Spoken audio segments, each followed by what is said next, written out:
Assalamualaikum warahmatullahi wabarakatuh. Perkenalkan, nama saya Dinda Justika Ayunda. Pada kesempatan kali ini, saya akan menjelaskan struktur makro mengenai anatomi dan fisiologi sistem integumen. Di sini yang akan saya bahas yaitu mengenai pengertian, lapisan pada kulit, fungsi kulit, kelenjar kulit, komponen matriks kulit, dan yang terakhir yaitu pelengkap kulit. Sebelum kita mempelajari lebih lanjut mengenai sistem integumen, terlebih dahulu kita harus mengetahui apa itu sistem integumen. Sistem integumen merupakan sistem organ yang membedakan, memisahkan, dan melindungi. Sistem ini merupakan bagian terbesar yang mencangkup kulit, rambut, kuku, dan produknya, seperti lendir atau keringat. Dan apa itu kulit? Kulit merupakan lapisan jaringan yang terdapat pada bagian luar yang menutupi dan melindungi permukaan tubuh kita. Berat kulit kira-kira 15% dari berat badan kita. Lapisan kulit. Lapisan kulit terdiri dari 3 lapisan. Yang pertama, epidermis, yang kedua, dermis, dan yang ketiga, hipodermis atau jaringan subkutan. Yang pertama, epidermis. Epidermis merupakan lapisan atas kulit. Epidermis membangun pelindung yang kuat. Epidermis terbagi atas 5 lapisan. Yang pertama, stratum corneum, merupakan lapisan kulit yang terdiri dari beberapa lapis sel gepeng yang tidak berinti. Protoplasmanya telah berubah menjadi keratin.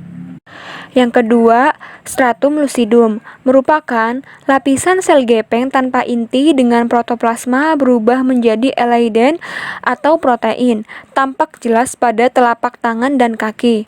Yang ketiga, stratum granulosum, merupakan 2 atau 3 lapisan sel gepeng dengan sitoplasma berbutir kasar dan terdapat inti di antaranya. Yang keempat, stratum spinosum, merupakan nama lain dari Pickle cell layer, terdiri dari beberapa lapis sel berbentuk poligonal dengan besar yang berbeda-beda.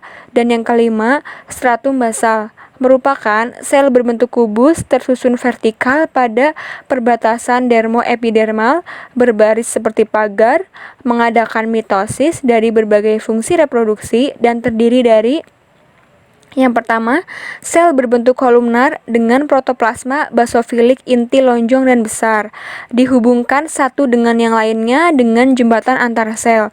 Dan yang kedua, sel pembentuk melanin atau melanosit atau clear cell, merupakan sel berwarna muda dengan sitoplasma basofilik dan inti gelap dan mengandung pigmen.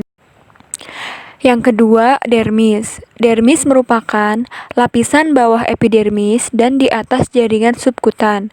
Dermis terdiri dari 2 lapisan. Yang pertama, stratum papilar, merupakan jaringan ikat yang ada di lapisan atas yang terjalin rapat. Yang kedua, stratum reticularis, merupakan jaringan ikat yang ada di bagian bawah terjalin lebih longgar.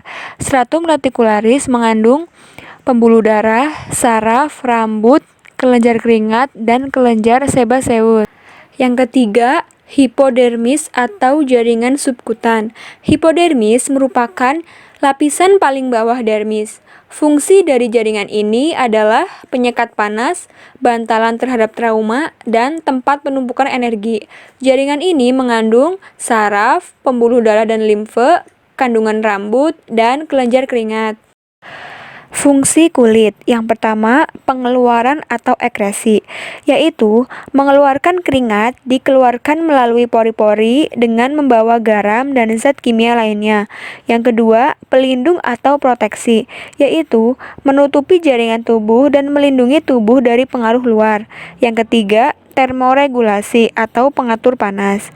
Ketika terjadi perubahan pada suatu suhu luar, darah dan kelenjar keringat mengadakan penyesuaian. Dan yang keempat, penerima rangsang, peka terhadap rangsangan sensorik yang berhubungan dengan sakit, getaran, panas atau dingin, dan tekanan.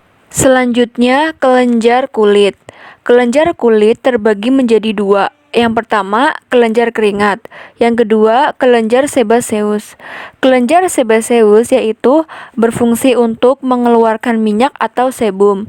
Kelenjar keringat terbagi menjadi 2, yaitu kelenjar apokrin dan kelenjar ekrin. Kelenjar apokrin terletak terutama di ketiak, area genital, dan sekitar puting. Sedangkan kelenjar ekrin terletak hampir di seluruh tubuh. Untuk anatomi dari kelenjar kulit, di sini saya sudah mencantumkan gambarnya. Komponen matriks utama kulit. Yang pertama, elastin, yaitu membentuk jaringan ikat elastis pada dermis. Yang kedua, keratin, yaitu membentuk lapisan kulit terluar. Yang ketiga, kolagen, yaitu membentuk protein pada kulit. Yang keempat, lipid, yaitu mengunci kelembaban kulit. Dan yang kelima, peptida, rantai asam amino. Dan yang terakhir mengenai pelengkap kulit. Yang pertama, rambut. Rambut memiliki 3 bagian. Yang pertama, medula, korteks, dan kutikula. Medula merupakan lapisan paling dalam dari batang rambut. Korteks yaitu kulit rambut. Dan kutikula atau kulit ari atau selaput rambut merupakan lapisan luar yang terdiri dari sel-sel tanduk yang pipih dan bening. Di sini saya mencantumkan gambar mengenai anatomi rambut. Di sini terlihat jelas bagian ujung yaitu kutikula, bagian tengah yaitu korteks atau kulit rambut, dan bagian yang terakhir yaitu medula, lapisan paling dalam dari batang rambut. Pelengkap kulit yang kedua yaitu kuku. Kuku memiliki 5 bagian. Yang pertama, akar kuku. Yang kedua, badan kuku. Yang ketiga, alur kuku. Yang keempat, epinikium atau kulit tipis yang menutupi kuku di bagian promaksimal. Dan yang kelima, hiponikium atau kulit yang ditutupi bagian kulit yang bebas. Di sini saya telah mencantumkan gambar mengenai anatomi kuku. Di sini terlihat jelas bagian-bagian kuku. Sekian penjelasan mengenai struktur makro yang sudah saya buat.